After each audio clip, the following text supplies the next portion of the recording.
দেও না, তোমরা না দিলে আমরা কার কাছে যাবো কও? দেও বাজান। আরে চাচি, তোমাকে কতবার বললাম তুমি এখান থেকে যাও তো, তুমি নিষেধ করলাম না? দেও বাজান, দেও। কয়টা আর টাকা দিবা, নাহলে 5-10টা টাকাই দিবা। আচ্ছা, 5 টাকা ইনকাম করতে কষ্ট হয় না? চাইলে কি 5 টাকা পাওয়া যায়? ইনকাম করতে অনেক কষ্ট হয়।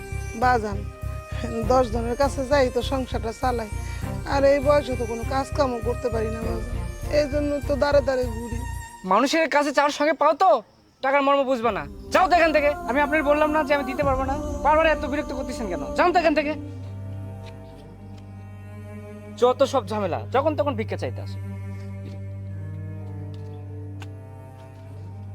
হ্যালো বেআইন।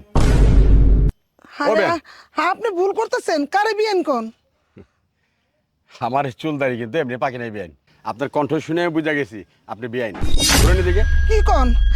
আমি কেউ বিয়েন না, আমার যাইবার দেন। না, আপনার মুখ না দেখাইলে আমি যাবার দেবো না। আপনি ঘুরেন তো দিকে, দেখি এদিকে আন, এদিকে ঘুরেন। আরে আরে, এদিকে ঘুরেন। দেখছেন? আমি কইছি না, আপনার কণ্ঠ শুনে আমি বুঝা গেছি আপনি বেআইন। এখানে কি করতেছেন আপনি? ভিক্ষা করতেছেন কেন? আমার পুরা কপাল আপনার মায়ের।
কি ব্যাপার আম্মা? আপনি খালি বাড়ি লয়ে আইছেন, টাকা কই? কথা কি মাথায় ঢুকে না? আবার তুমি হঠাৎ আমগো বাইতে, আবার তুমি না কয়ে আয়া পড়ছো। তুমি একটা ফোন করে আইবা না আব্বা? আমি তোমার লেগে কত ভালো মন্দ রাইন্দা রাখতাম। আমার জন্য ভালো ভালো রাখি আর শাশুড়িরে না খাওয়া রাখি। আব্বা আমি আরে না খাওয়াই রেখে এটা তোমার কেডা কইছি? আরে আমি তো বাড়ি দিয়ে আরে ওই বাড়ি পাঠাইছিলাম, ভাবি গো বাইতে পিঠা বানাইছে না, ওই পিঠা আনতে। চুপ, একদম চুপ। কিছু বুঝছিস না? আমার লজ্জা লাগতেছে তোর মাইয়া বলে ডাকতে। আব্বা আমি কি করবো কও? এই যে না রে, ঘরের মধ্যে সারাক্ষণ বসায় বসে খাওয়াই, কোনো কাম কাজ তো করতেই পারে না। উনারও তো একটা খরচ আছে, এই খরচ বহন করবো কেডা? এলেগা হ্যার খরচ হ্যারে বহন করার এলাকা ভিক্ষা করতে পারেছি। বাহ, চমৎকার। হ্যার খরচ হ্যারে বহন করার লিগা ভিক্ষা করতে পারে। এই খবর যদি শান্ত জানা না রে, তোরে ঘাড় ধাক্কা দিয়ে বাড়িতে রাখবে। আপনার অনেক কিছু কইছি, আমি ওরা অনেক বুঝাইছি।